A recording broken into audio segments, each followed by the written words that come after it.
À toutes et à tous, un grand merci de nous avoir préférés sur Star 21 TV et bienvenue dans votre émission Terrain d'entente. Terrain d'entente est une émission qui a pour credo parler de tout ce qui nous permettront de sortir heureuses de cette élection du 18 octobre 2020. Quel rôle doivent jouer les acteurs de la société civile guinéenne? Quelle est l'importance de l'implication des acteurs de la société civile guinéenne? Pour répondre à ces questions, nous avons reçu pour vous comme invité sur ce plateau, à ma droite, M. Guissé. Lui, il est responsable lui, en tout cas, nous permettrons de sortir heureuses de cette élection du 18 octobre 2020. Quel rôle doivent jouer les acteurs de la société civile guinéenne? Quelle est l'importance de l'implication des acteurs de la société civile guinéenne? Pour répondre à ces questions, nous avons reçu pour vous comme invité sur ce plateau, à ma droite, M. Guissé, responsable du processus électoral au sein du Conseil national des organisations de la société civile. Bonsoir M. Guissé et bienvenue sur ce plateau.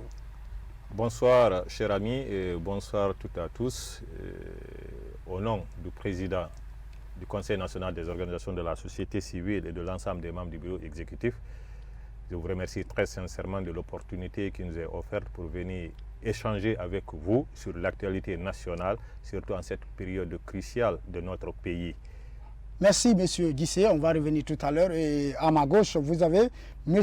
Abdul-Matilabi Baldé. Lui, il est journaliste au sein de cette boîte. Bonsoir messieurs et bienvenue. Bonsoir Sayon Kamara, bonsoir à nos chers téléspectateurs. Comme disait notre cher ami, effectivement, vous savez, la presse est une partie intégrante du processus électoral. Ouais. Donc c'est ce qui motive ma présence ici avec vous.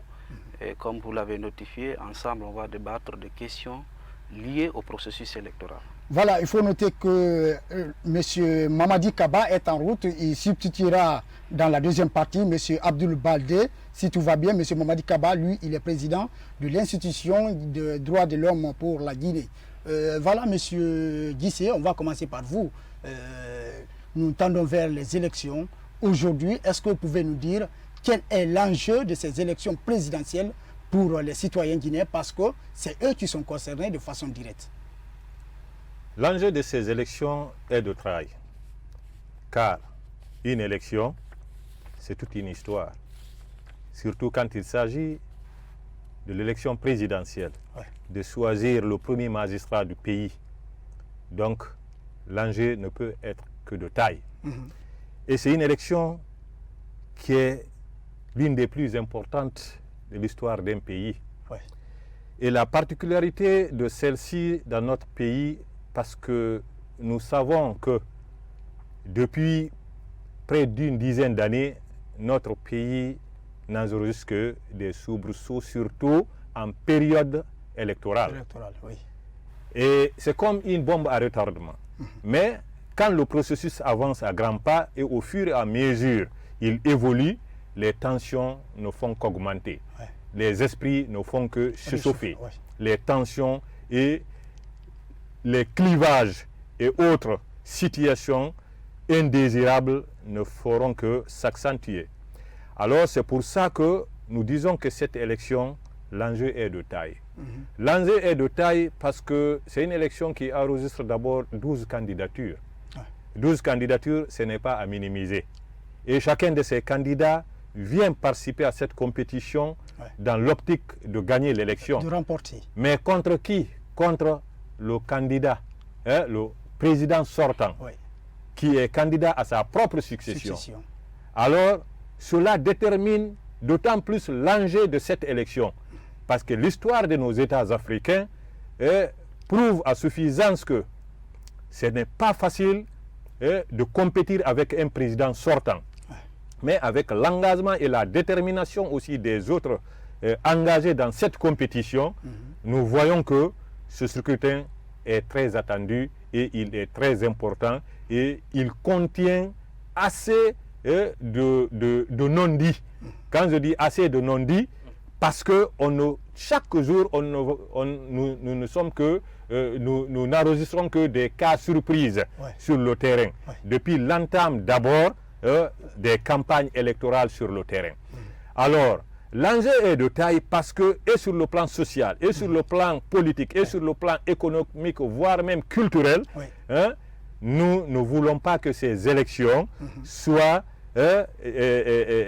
une situation qui peut amener notre pays à des affrontements, ou bien à des crises sociales ou des crises post-électorales que le pays a toujours connues, voire même des crises économiques. Quelque chose d'ailleurs qu'on ne souhaite pas. Quelque chose qu'on ne souhaite pas parce que quand la situation arrive à un certain niveau, il n'y a pas la paix. Après l'élection, il y a des protestations, il y a des revendications. Donc la crise s'envenime. À ce moment, toutes les activités vont s'arrêter. Dans les activités administratives, politiques, sociales et culturelles. Mais aussi et surtout, c'est une élection qui se déroule à cette phase de pandémie mondiale, la Covid-19, où les regroupements sont des risques. C'est-à-dire la crise politique vient renforcer la crise politique vient renforcer la crise sanitaire, où le président de la République vient d'être d'ailleurs contraint d'alléger un peu les mesures par rapport à la distanciation physique. Mais si n'eût été cette contrainte, ces mesures n'allaient pas être vraiment allégées. Mais est-ce que ces allègements-là n'auront pas d'impact négatif sur la situation sanitaire aussi, pour accentuer les cas, les conséquences liées à Covid-19. Voilà, M. Guissé, on reviendra sur ce point.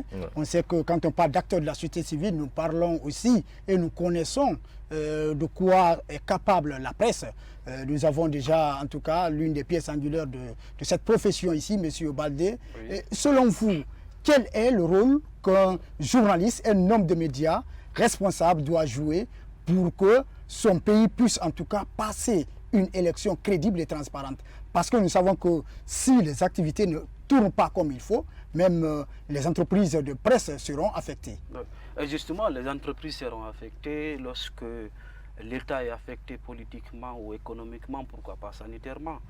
Parce que vous ne restez pas sans savoir la situation sociopolitique guinéenne est en train quand même de toucher en grande partie la presse guinéenne. Mais si vous me posez la question, la responsabilité sociale du journaliste dans un processus électoral, je m'en vais vous dire tout simplement que le journaliste a un rôle important à jouer dans un processus électoral. Et vous savez, dans les écoles de journalisme, on nous enseigne, par exemple, dans des situations très tendues, parce que la Guinée, quand même, nous connaissons à l'occasion des campagnes ou des élections, peu importe la nature de l'élection, que ce soit les communales, les législatives ou les élections présidentielles, il y a toujours des tensions dans la cité.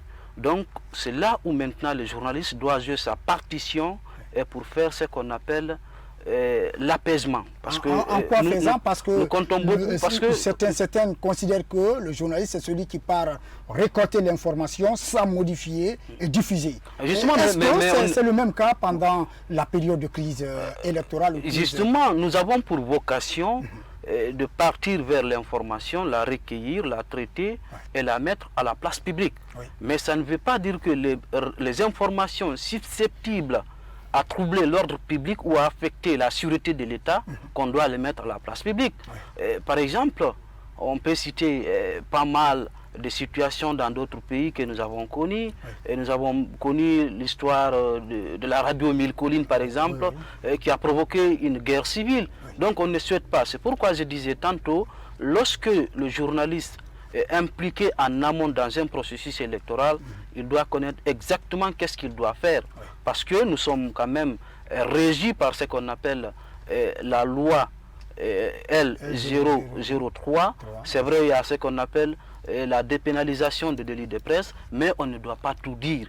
C'est un processus électoral avec des enjeux vraiment extraordinaires, parce que nous voyons parfois des discours va-t-en-guerre de différents leaders en compétition. Donc nous, journalistes, c'est à nous de quantifier ces discours et de choisir vraiment le très bon message pour jouer un peu à l'apaisement, pour faciliter le processus électoral. Parce qu'au lendemain du 18 octobre prochain, c'est la Guinée qui va gagner. Quel que soit le candidat vainqueur de cette élection, laissez-moi vous dire, c'est la Guinée qui va gagner. Et je reviens un peu sur les enjeux. Parce qu'il y a 12 candidats, dont 2 femmes. C'est l'une des élections aujourd'hui qui a vraiment des ouvertures aujourd'hui. C'est une élection vraiment... on ne peut pas dire que c'est gagné à l'avance par exemple le candidat sortant, le président de la République qui veut avoir son 3e mandat. Et de l'autre côté encore, on ne peut pas dire que oui, comme étant le chef de file de l'opposition, oui, il y a 2 dames. Imaginez-vous par exemple si toutes les femmes de la Guinée votaient pour les 2 dames aujourd'hui qui sont candidates à cette élection. Elle allait vraiment récolter un score vraiment souhaitable qui pouvait favoriser l'alternance démocratique dans notre pays. Mais je m'en vais vous dire que le journaliste a un rôle important. C'est pourquoi on nous associe dans le processus électoral pour savoir qu'est-ce qu'il faut faire et qu'est-ce qu'il faut dire dans une période de critique aussi et dans cette phase de notre histoire. Merci. Je vous rappelle que nous sommes avec M. Maki Guissé. Lui, il est responsable du processus électoral au niveau du CNOX. Monsieur Maki Guissé, aujourd'hui, quel est le rôle réel de la société civile dans le processus électoral parce que certains citoyens quand même voient votre implication, vous êtes dans les phases de préparation, mais qu'est-ce que vous pouvez dire aux citoyens aujourd'hui sur votre implication réelle et l'importance de votre implication? Très bien, M. Sayo. Avant de parler du véritable rôle de la société civile, je me fais le devoir de faire une précision sur la catégorie de 4 sociétés qui pourraient exister dans une nation. On a les sociétés politiques, on a les sociétés d'État, on a les sociétés privées et les sociétés civiles. Quand il s'agit des sociétés politiques, c'est une composition d'entités de formation politique et de mouvements similaires ayant comme objectif la conquête du pouvoir. Quand il s'agit des sociétés d'État, les sociétés d'État, ce sont le gouvernement et les services militaires qui ont pour vocation la défense de la souveraineté et de l'intégrité de la nation. Et quand il s'agit des sociétés privées, les sociétés privées sont composées par le secteur privé, le patronat, opérateurs économiques, ou tous ceux qui concourent dans le cadre de la recherche et la maximisation du profit.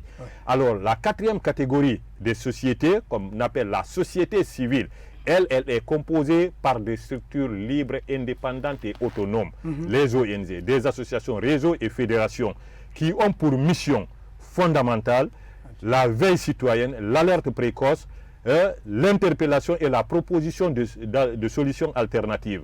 Alors, pour dire que c'est une catégorie de société civile qui défend l'intérêt du citoyen, l'intérêt du peuple, sans parti pris, sans distinction aucune, et que ce soit les sociétés d'État, que ce soit les sociétés politiques, que ce soit les sociétés privées, la société civile est là pour toutes ces entités. Alors, parlant maintenant du rôle de la société civile et de ce que surtout nous sommes en train de faire sur le terrain en rapport avec le processus électoral, quand je dis nous, c'est le CNOX. Le CNOX, le Conseil national des organisations de la société civile, parce que nous faisons partie de la 4e catégorie de la société civile qui œuvre dans l'intérêt citoyen. C'est-à-dire vous, dans l'intérêt du peuple. C'est-à-dire votre rôle, c'est la même fonction que les autres acteurs. C'est ce que j'ai dit. Toute société civile, libre, transparente et crédible a la même mission. C'est de veiller sur tout ce qui se passe autour de notre environnement, que ce soit sur le plan politique, que ce soit sur le plan social, culturel et économique. Et quand on y veille, il faut aussi interpeller les acteurs et il faut également alerter et interpeller. Quand on alerte, c'est pour que si on a veillé, c'est pour repérer des situations, des cas conflictuels, des cas qui pourraient plonger notre société dans des situations désagréables. Donc pour ce faire, on alerte les acteurs en face et on interpelle aussi pour qu'il y ait des actions. Mais aussi, on ne se limite pas à identifier les problèmes, à les alerter ou dire voici ce que vous devez faire. Mais nous-mêmes, l'un de notre rôle à ce niveau, c'est de proposer des solutions. Qu'est-ce que nous pouvons imaginer comme solution par rapport à cette situation? Et nous soumettons des documents de plaidoyer aux acteurs pour qu'ils puissent agir afin que ce ne soit pas trop tard. Revenons maintenant au sujet actuel, à l'actualité qui est vraiment l'organisation des élections présidentielles du 18 octobre qui avance à grands pas. Alors, à ce niveau, fort de notre, non seulement ancrage national, mais aussi de notre mission de veille citoyenne et alerte précoce, nous, on n'attend pas à ce que la situation arrive pour consommer au travail. Le CNOSS, de passage, je vais vous dire que c'est la plus ancienne organisation de la société civile créée en République de Guinée et qui a même facilité la création d'autres plateformes dans la sous-région ouest africaine. Alors, nous sommes cette organisation qui a un ancrage national et qui est implantée dans les 33 préfectures du pays à travers des conseils préfectoraux, dans les 5 communes de la ville de Conakry à travers les conseils communaux et dans les 342 communes rurales à travers des conseils sous-préfectoraux de développement avec plus de 300 organisations affiliées, que ce soit des réseaux, des fédérations et autres grandes ONG à dimension nationale et avec 5100 OSC de base qui se trouvent au niveau des communautés, que ce soit dans les quartiers, dans les districts, un peu partout. Alors voilà aujourd'hui la grandeur de cette organisation. Alors à chaque événement, avant même que l'événement n'arrive, ces entités, ces composantes du sommet à la base jouent ce rôle. C'est-à-dire cette mission de veille sur la situation. Maintenant, par rapport au cas actuel, le CNOSS a anticipé déjà en mettant en place une structure qu'on appelle le comité de suivi citoyen.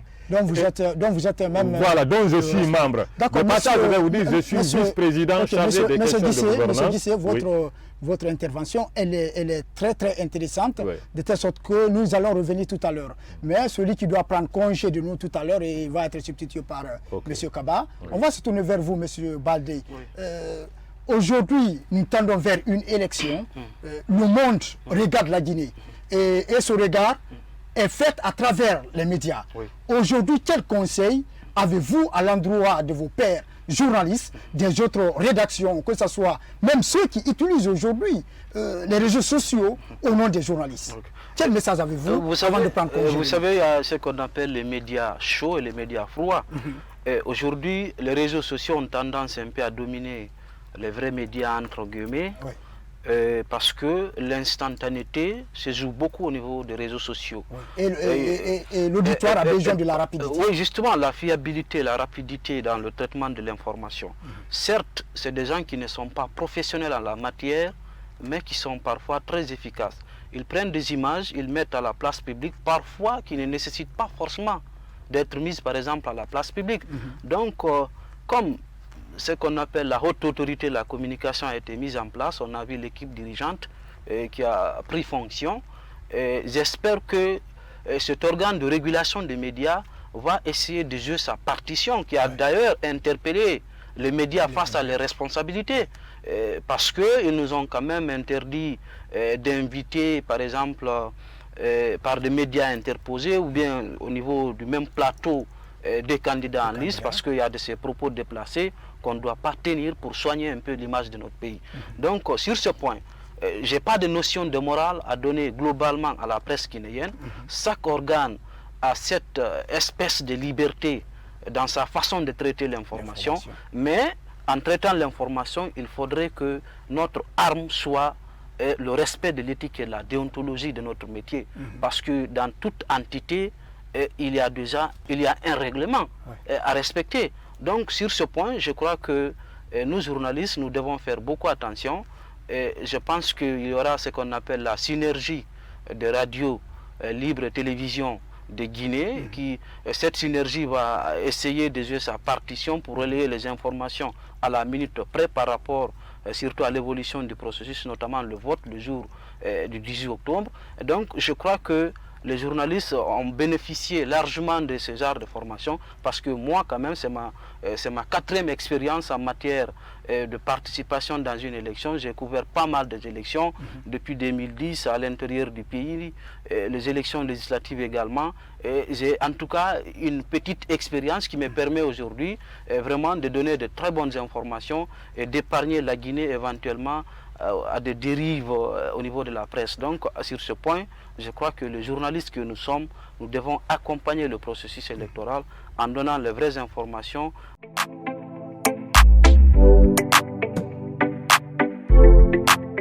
Une Une fois encore, bienvenue chers téléspectateurs dans la deuxième partie de votre émission Terrain d'entente, une émission qui a pour créneau trouver des pistes de solutions en vue de permettre à la Guinée de sortir de cette élection du 18 octobre 2020 crédible, transparente et apaisée.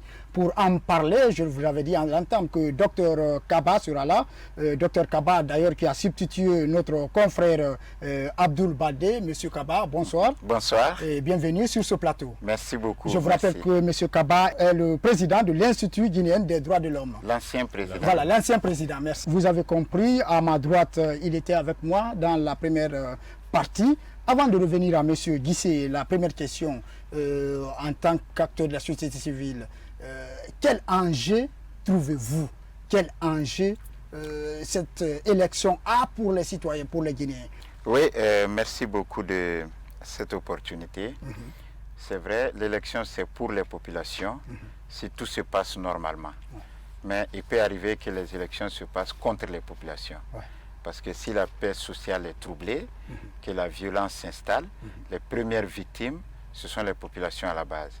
C'est pourquoi il est important de travailler à ce que les élections soient pour les populations. C'est-à-dire que les élections ne détruisent pas les anciennes relations. Exactement, les anciennes relations. Les relations qui existaient, les relations de voisinage, les relations de famille qui ont toujours existé. Il faut que les élections laissent toutes ces relations intactes ou améliorées.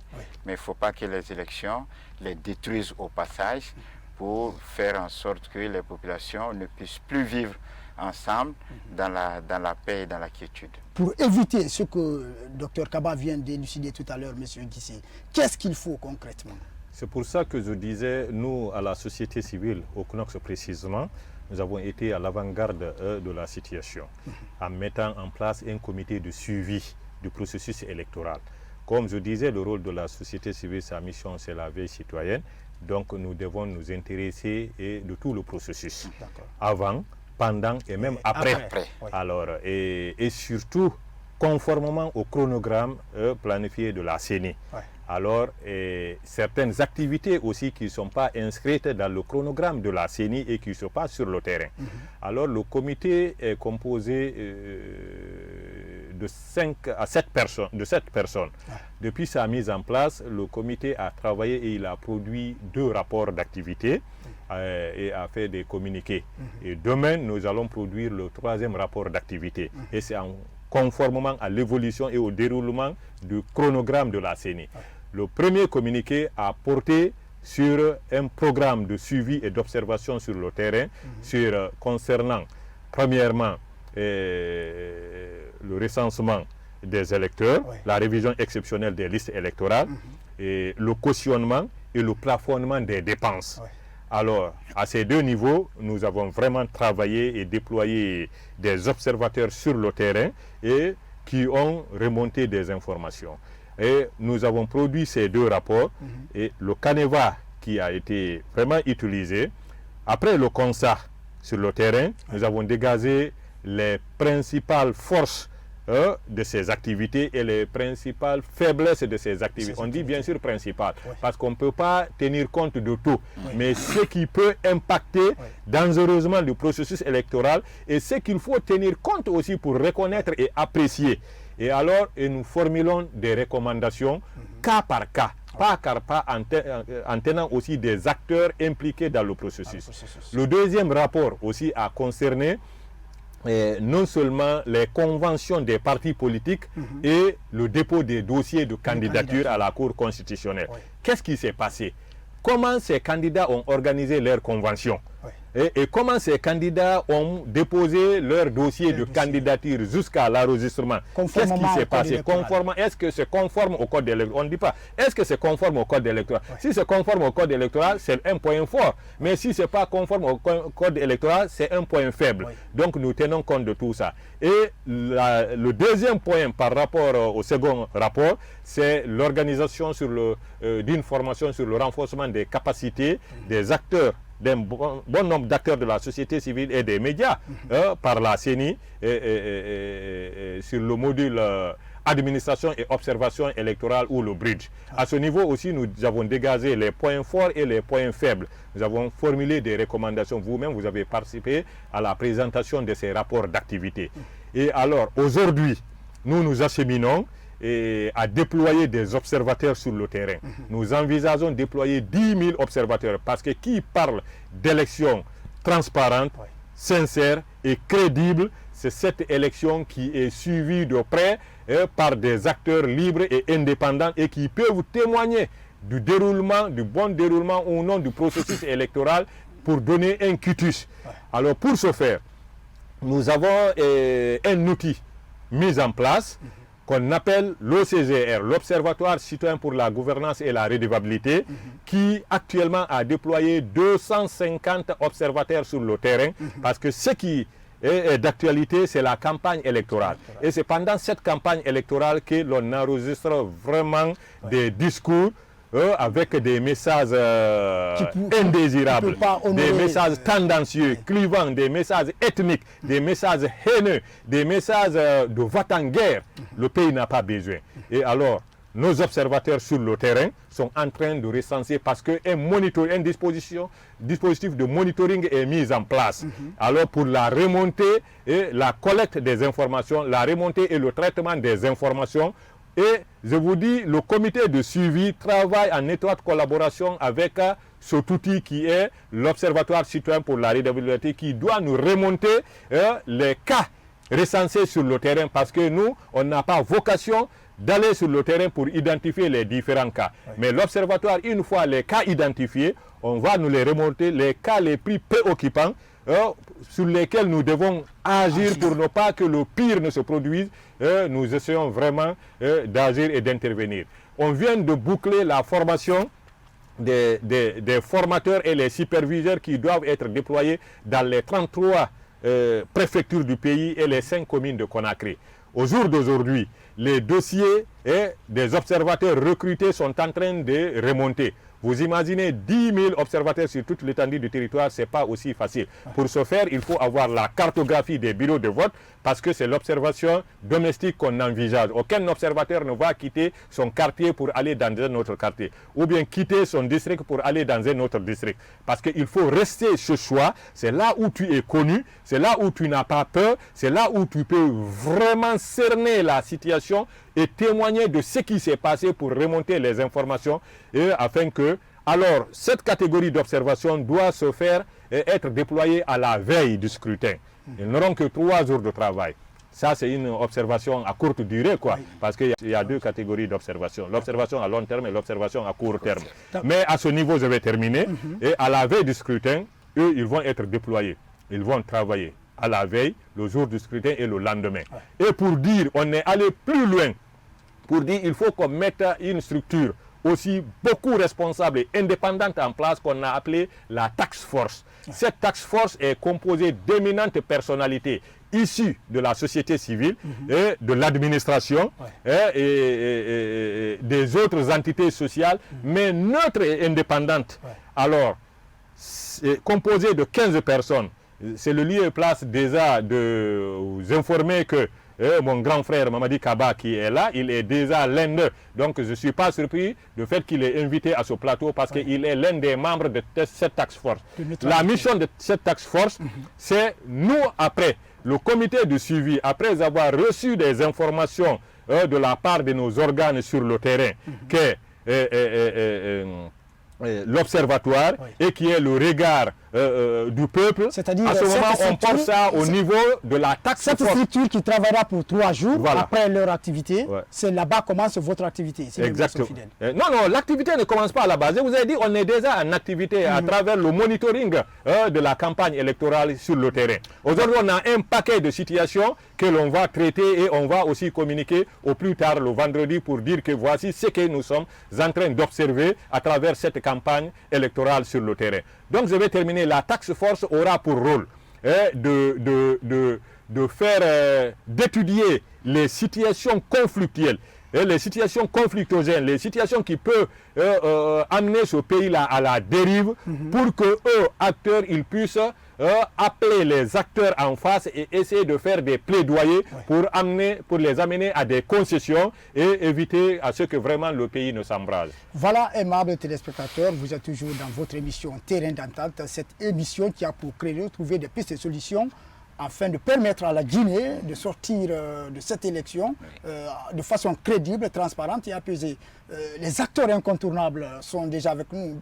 Docteur Kaba, à entendre tout à l'heure votre homologue, c'est comme si la société civile, elle est incontournable dans le processus électoral. Merci beaucoup. Vraiment, je suis très content de tout ce que mon frère Guissé vient de nous faire savoir. C'est la société civile, c'est l'interface entre la population et les acteurs, l'ensemble des acteurs de tous bords, que ce soit du pouvoir, que ce soit de l'opposition. La société civile est neutre. La société civile défend des valeurs, elle ne défend pas des intérêts. Et c'est ce qui la différencie des partis politiques, qui défendent des intérêts, c'est-à-dire qui se battent pour accéder au pouvoir. La société civile ne se bat pas pour accéder au pouvoir, elle se bat pour promouvoir des valeurs. Donc, on a tout compris à travers ce que M. Guissé est en train d'expliquer. Alors, la société civile doit travailler à recenser, n'est-ce pas, tout ce qui peut être source de conflit, tout ce qui peut troubler l'ordre public et la paix. Parce que mieux vaut prévenir que guérir. Par exemple, le monitoring des campagnes électorales dont mon frère Guissé parle, c'est extrêmement important. Parce que quand vous voyez aujourd'hui les discours qui se tiennent, il faut vraiment que ces discours soient recensés, que les auteurs de ces discours-là soient mis devant leurs responsabilités. C'est au fur et à mesure que la démocratie se construit. Elle ne se construit pas d'un seul jour, c'est au fur et à mesure, c'est à travers des actes citoyens de cette nature qu'on construit pierre sur pierre la démocratie. Mais ce qui est le plus important, c'est l'observation des élections. Il faut que la société civile soit fortement soutenue dans ses actions de surveillance des élections. Il faut que l'ensemble des acteurs aient le même regard vis-à-vis de la société civile, que tous les acteurs voient dans la société civile des acteurs neutres qui ne défendent ni Paul ni Pierre. Des arbitres en un mot. Exactement, des arbitres en un mot. Donc c'est eux qui travaillent à s'assurer que les opérations de vote se déroulent conformément à la loi. N'est-ce pas? C'est ce qui fait qu'après les élections, si des défaillances majeures n'ont pas été constatées, alors c'est à la société civile maintenant de travailler à ce que les perdants reconnaissent leur défaite, qu'ils soient des bons perdants en reconnaissant leur défaite. Mais cela ne peut se faire que si deux conditions sont réunies.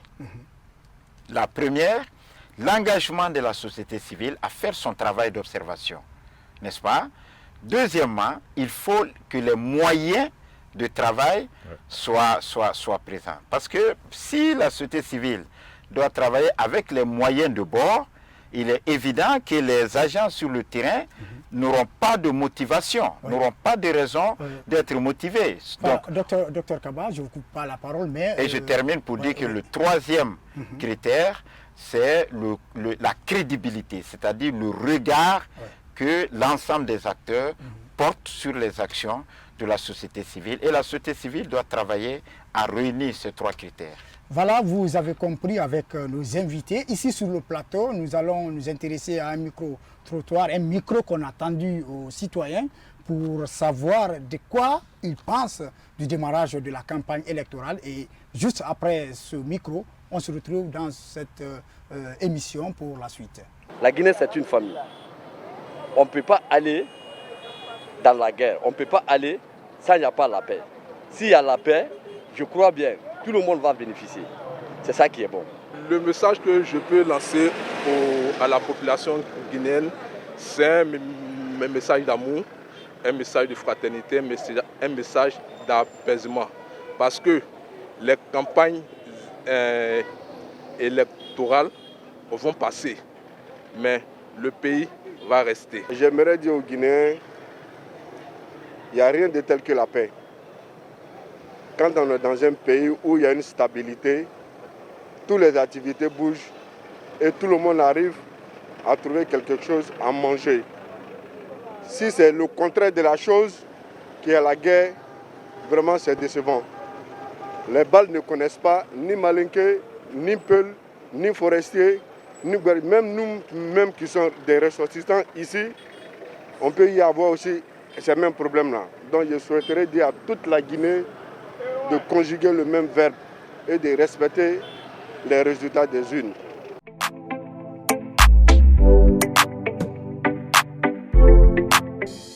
Une fois encore, bienvenue dans cette troisième et dernière partie de votre émission Terrain d'entente. Vous le savez, cette émission qui a pour credo trouver des pistes et solutions pour une élection crédible et apaisée en Guinée. Pour en parler, nous avons sur ce plateau comme invité M. Macky Guissé. À ma droite, il est l'un des vice-présidents du CNOX, mais aussi il est responsable du comité de gestion du processus électoral dans cette structure. À ma gauche, vous avez Dr Mamadi Kaba qui a pris le train en marche, mais en tout cas, il est en train bien de se défendre sur ce plateau. Notez que M. Mamadi Kaba est le président de l'Institut guinéen. L'ancien président. L'ancien président, autant pour moi, de l'institution guinéenne des droits de l'homme. Nous allons revenir sur peut-être la dernière partie de cette émission. La dernière partie consiste d'abord à ce que vous nous donnez votre regard sur cette première phase de campagne électorale. Qu'est-ce que vous avez observé en tant qu'acteur de la société civile et qu'est-ce qu'il faut? Quelle est la solution pour éviter que la Guinée puisse aller à gauche?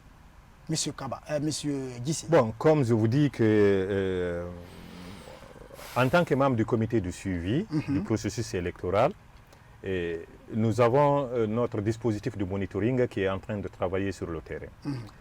Au jour d'aujourd'hui, les informations sont en train d'être remontées, en plus de celles que nous vivons directement, à travers les messages et le contenu surtout des messages des acteurs sociaux, je dirais même des acteurs sociaux. Parce que en cette période de campagne, ce ne sont pas les acteurs politiques seulement qui communiquent. Et ce ne sont pas les communications de ces acteurs politiques seulement qu'il faut tenir en compte.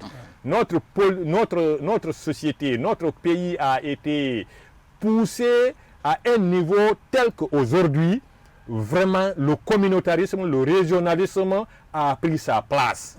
Et aujourd'hui, les coordinations régionales et d'autres structures, entités sociales qui s'invitent dans cette danse se transforment, c'est comme si c'est des acteurs politiques. Mais nous, on va les appeler des acteurs sociaux. Et qui aussi sont porteurs des discours et des messages haineux, des messages de va-t-en-guerre. Mais permettez-moi pour le moment ne pas dire sur le plateau qu'est-ce que nous avons à dire, quelle est la conclusion que nous avons à tirer. Je ne parle pas d'une conclusion. Non, je vais parler de là, en fait, le contenu, ce que nous avons recensé à cette période de campagne. Permettez-moi d'attendre à ce que nous produisons vraiment notre troisième rapport qui fera un objet de communiquer largement diffusé à travers les médias.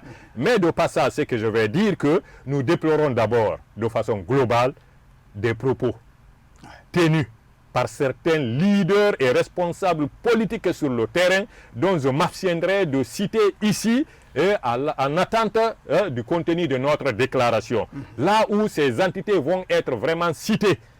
Alors, nous déplorons des cas de violence, des cas d'attaques verbaux entre partisans. Et le dernier cas enregistré aujourd'hui, c'est à Farana. Hier, on nous a remonté des informations de l'Abbé. Et les jours passés, c'était vraiment soit à Dabola, ou Kankan, ou Sigiri, ou Mandiana, un peu partout. Ici, à Conakry, nous n'avons pas enregistré d'abord de cas de violence. De cas de violence, même mineurs. Ni hier, la journée ville morte appelée par une entité vraiment sociale qui ne partage pas l'idée d'aller aux élections, il y a eu quand même quelques soubresauts. On ne minimise pas les dégâts. Aucun dégât n'est à minimiser. Mais pour le moment, je m'abstiens et les jours à venir, nous ferons une déclaration conformément au monitoring fait pour cette première étape de campagne électorale sur le terrain. Voilà, docteur Kaba, la même question au sein de votre structure. Vous avez observé en quelques jours le démarrage de la campagne. Qu'est-ce qui vous a marqué? Ce qui m'a marqué, c'est pratiquement la même chose que mon frère Guissé vient de relater. Oui. Ce sont les discours qui n'incitent pas à la paix, n'est-ce pas? Qui incitent à autre chose que la paix. Et la conséquence, vous voyez, c'est des violences enregistrées hier lors de la campagne du RPG. Le directeur de campagne du RPG a essuyé des tirs de projectiles, n'est-ce pas, des violences contre son cortège. Et le matin, vous avez vu, c'est comme une traînée de poudre. Les militants du RPG, de l'UFDG, se bagarrent à Farana. Mais ça me rappelle un peu ce qui s'est passé en 2010. Vous voyez, on a assisté à peu près le même scénario en 2010 et nous avons fortement condamné ces agissements. Vous avez vu, on a accusé, à tort ou à raison, des militants d'avoir empoisonné d'autres. N'est-ce pas? Ces informations, comme une traînée de poudre, ont fait le tour du pays et comme le pogrom russe, une vague de violence s'est déchaînée dans toute la Haute-Guinée contre une communauté, n'est-ce pas? Et cela cela a fortement endommagé le tissu social. Et aujourd'hui, c'est pratiquement une reproduction du même scénario. C'est comme si de 2010 à date, l'on n'a pas bougé. Le tissu social. En fait, aujourd'hui, docteur Kaba, pour les mêmes faits produisent les mêmes effets. Est-ce que vous avez un message particulier? Qu'est-ce qu'il faut aujourd'hui, en tout cas, pour permettre aux citoyens d'avoir une campagne apaisée? Parce que certains observateurs politiques pensent que si la campagne elle est apaisée, les résultats seront fort probablement acceptés. Ce qui est important, à mon avis, c'est que chacun joue son rôle, n'est-ce pas? La société civile va continuer à sensibiliser les populations sur l'importance de la promotion du vivre ensemble. Mais la justice doit aussi faire son travail. La justice doit se mobiliser pour sanctionner ceux qui sont source de violence. Par exemple, les attaques contre le cortège du chef de campagne du RPG. À qui profite le crime? Qui a la main derrière? On a l'impression que ce sont les mêmes faits qui sont en train de produire les mêmes effets. C'est-à-dire les mêmes causes sont en train de produire les mêmes effets. Parce que ceux qui se sont amusés à créer le chaos en 2010 pour tirer leur épingle du jeu n'ont pas été sanctionnés. Aujourd'hui, d'autres jouent à la même chose. Ce sont des mains noires qui sont derrière, qui manipulent les populations, qui créent des situations de chaos pour pouvoir en profiter ensuite. C'est-à-dire créer une situation de cette nature pour en tirer un bénéfice politique. Je pense que la justice doit travailler à dénicher les coupables et leurs commanditaires, les sanctionner conformément à nos lois pour que d'ici la fin des campagnes, on ne reconnaisse plus ces genres de situations, mais qu'à l'avenir, lors de nouvelles campagnes électorales, que les mêmes faits ne se reproduisent plus. Voilà, on va se tourner vers M. Guissé. Monsieur Guissé. Les messages que j'ai, c'est à l'endroit de l'ensemble des parties prenantes. Premièrement, à l'organe de gestion des élections qui est la CENI, à plus de vigilance et de responsabilité, conformément aux lois de la République pour l'organisation d'un scrutin qui répond à toutes les normes, à toutes les règles. Et jusque-là, je salue l'engagement de cette organisation à coopérer avec des organisations de la société civile pour multiplier les sensibilisations, les campagnes d'information et de sensibilisation sur le terrain, afin qu'on puisse avoir vraiment un scrutin apaisé.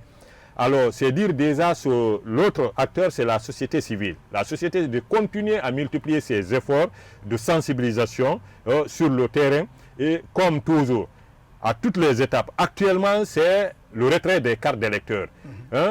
Qui est citoyen pour voter, qui est l'électeur pour voter, c'est le citoyen qui a sa carte d'électeur. Oui. Donc de multiplier ces campagnes de sensibilisation pour le retrait des cartes d'électeurs et à la société civile aussi de multiplier les campagnes de sensibilisation pour le vote, afin que les citoyens puissent connaître comment voter. Oui. Et aux politiciens, aux acteurs engagés, c'est à l'éducation civique des militants.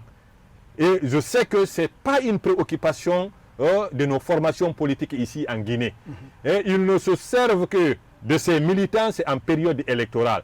Mais dire que entre deux élections, sans aucune nouvelle ne soit programmée, de prioriser la formation de ces électeurs, ça ce n'est pas du tout une préoccupation, pendant que c'est l'un des rôles primordiaux des leaders politiques, des formations politiques. Et à l'administration, c'est d'observer la stricte neutralité, ne pas s'immiscer dans le processus électoral. L'administration publique doit rester neutre, que ce soit les chefs de quartier, que ce soit les préfets, les sous-préfets, les gouverneurs, ainsi de suite. Et aux médias, d'être vraiment, de suivre la ligne, conformément à l'odontologie de la presse, conformément aux lois et aux règlements en vigueur, afin d'éduquer les citoyens, afin d'apaiser les tensions, pour qu'on puisse vraiment, au soir du 18 octobre à venir, qu'on applaudisse pour avoir organisé un scrutin présidentiel réussi et sans violence, et que les résultats qui sortiront de ces urnes soient acceptés par toutes et à tous, pour qu'on puisse vraiment, au soir du 18 octobre à venir, qu'on applaudisse pour avoir organisé un scrutin présidentiel réussi et sans violence, et que les résultats qui sortiront de ces urnes soient acceptés par toutes et à tous. Merci, c'est ces mots de notre invité qui met fin à cette émission. À tous, merci de l'avoir suivi et merci à la technique pour ce soutien.